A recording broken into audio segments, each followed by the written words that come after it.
My sister is my best friend in the world, and this is the longest we've gone without speaking. You know, both of us are journalists, and we travel to distant lands for a living, and somehow we find a way to communicate.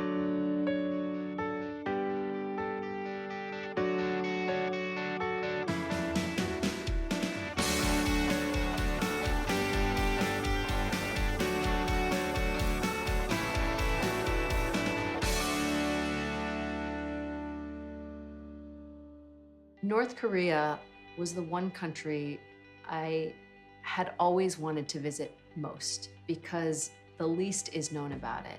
And so in 2007, a friend of mine called me and asked me if I'd like to join him on a medical mission in North Korea. We went into North Korea. We shot some amazing, amazing footage that we hid in our underwear in order to get out of the country, because they did look through every tape that we shot, so they thought. And we put together a documentary that was highly critical of the North Korean government and its healthcare system. It's pretty fair to say that we became enemies of the state after we produced that documentary. On March 9th, 2009, I was at home asleep with my husband, and my sister's husband, Ian, called in the middle of the night, and I distinctly remember his voice saying, "Laura's been abducted by North Korean soldiers." My heart sunk. I thought she's screwed, because I knew how displeased they were with the work that I had done there. She was in a country with which the US has zero diplomatic relationship, about which hardly anything is known. So few people know what actually goes on inside North Korea, including people who live there. This event was the culmination of everything that I had worked so hard to do and become. Like, this was my biggest assignment ever. And I utilized every resource that I had acquired throughout my life to try and get my sister freed. We started calling every official that we could think about. We called Vice President Gore because my sister worked for his company. We were advised from the beginning to not talk about this publicly because North Korea is so difficult to anticipate. To my complete shock, one day, I get a call from my sister, and I am just instantly overwhelmed to hear her voice. I remember her saying very clearly, like, "Lee, it's me. I know you're emotional, but we have to talk about how we're gonna deal with this situation." I could tell in her voice that she wasn't just speaking for herself. Someone was dictating what she was supposed to say to me. And unbeknownst to me, despite the fact that I was considered an enemy of the state, my sister very astutely convinced her captors, "If you let me call my sister, she's the one person I know who can try to get you what you want, to put this ball in motion." And so miraculously, they agreed to let her call me. On that very first phone call that we had together, my sister conveyed that we had been too quiet and that we needed to raise the profile of this situation. And so we did. When they left the United States, there was never an intention to cross the border into North Korea. And we hope that the North Korean government acknowledges that and allows them to come home. I got a call, and it was Al Gore. And he said, "Did you hear?" I said, "Your sister was just sentenced." 2 U.S. journalists arrested in North Korea have been found guilty of a grave crime against the communist nation. Laura Ling and Yuna Lee were each sentenced to 12 years in a labor prison as part of the conviction. 12 years hard labor? My sister, you know, is maybe 100 pounds. How would she survive in a labor camp? While my sister is held captive, that country decides to conduct nuclear testing. This event has the whole world up in arms.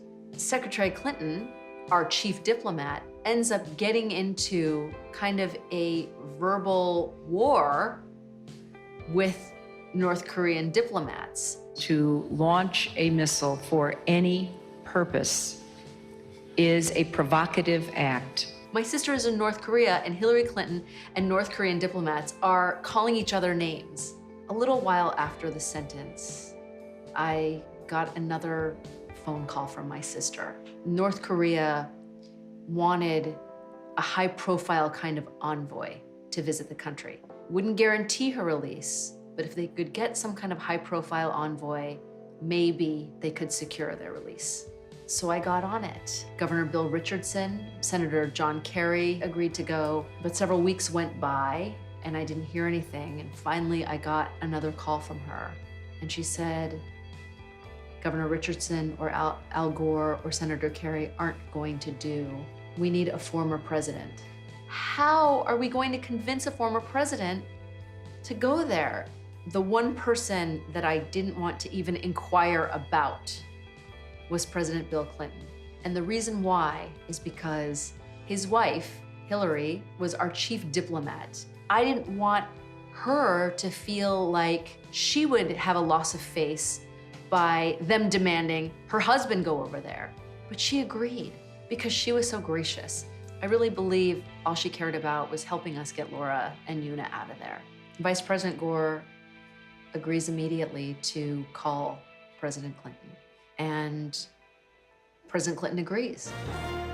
Former President Bill Clinton has arrived in North Korea on a surprise visit aimed at diffusing nuclear tensions. Clinton is also expected to inquire about the condition of Laura Ling and Una Lee. I was in communication with President Clinton's right-hand man at the time, who was on the plane. And so we're texting almost all night, and then it stops, radio silent, for hours.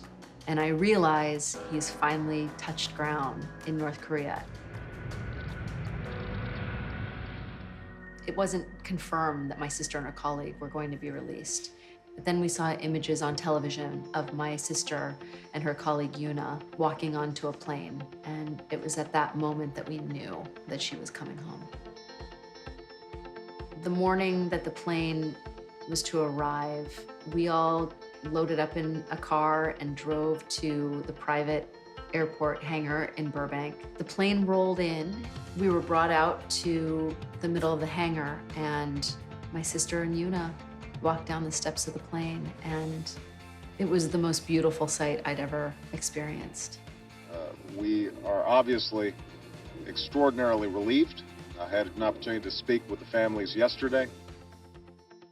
My sister got pregnant fairly soon after she returned from North Korea, and she and her husband gave birth to a beautiful baby girl named Lee, after me, Jefferson, after President William Jefferson Clinton, Clayton, Lee Jefferson Clayton.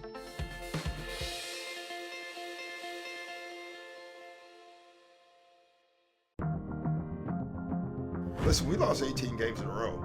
And every game before the game, I had to make our team believe that we were going to win that game.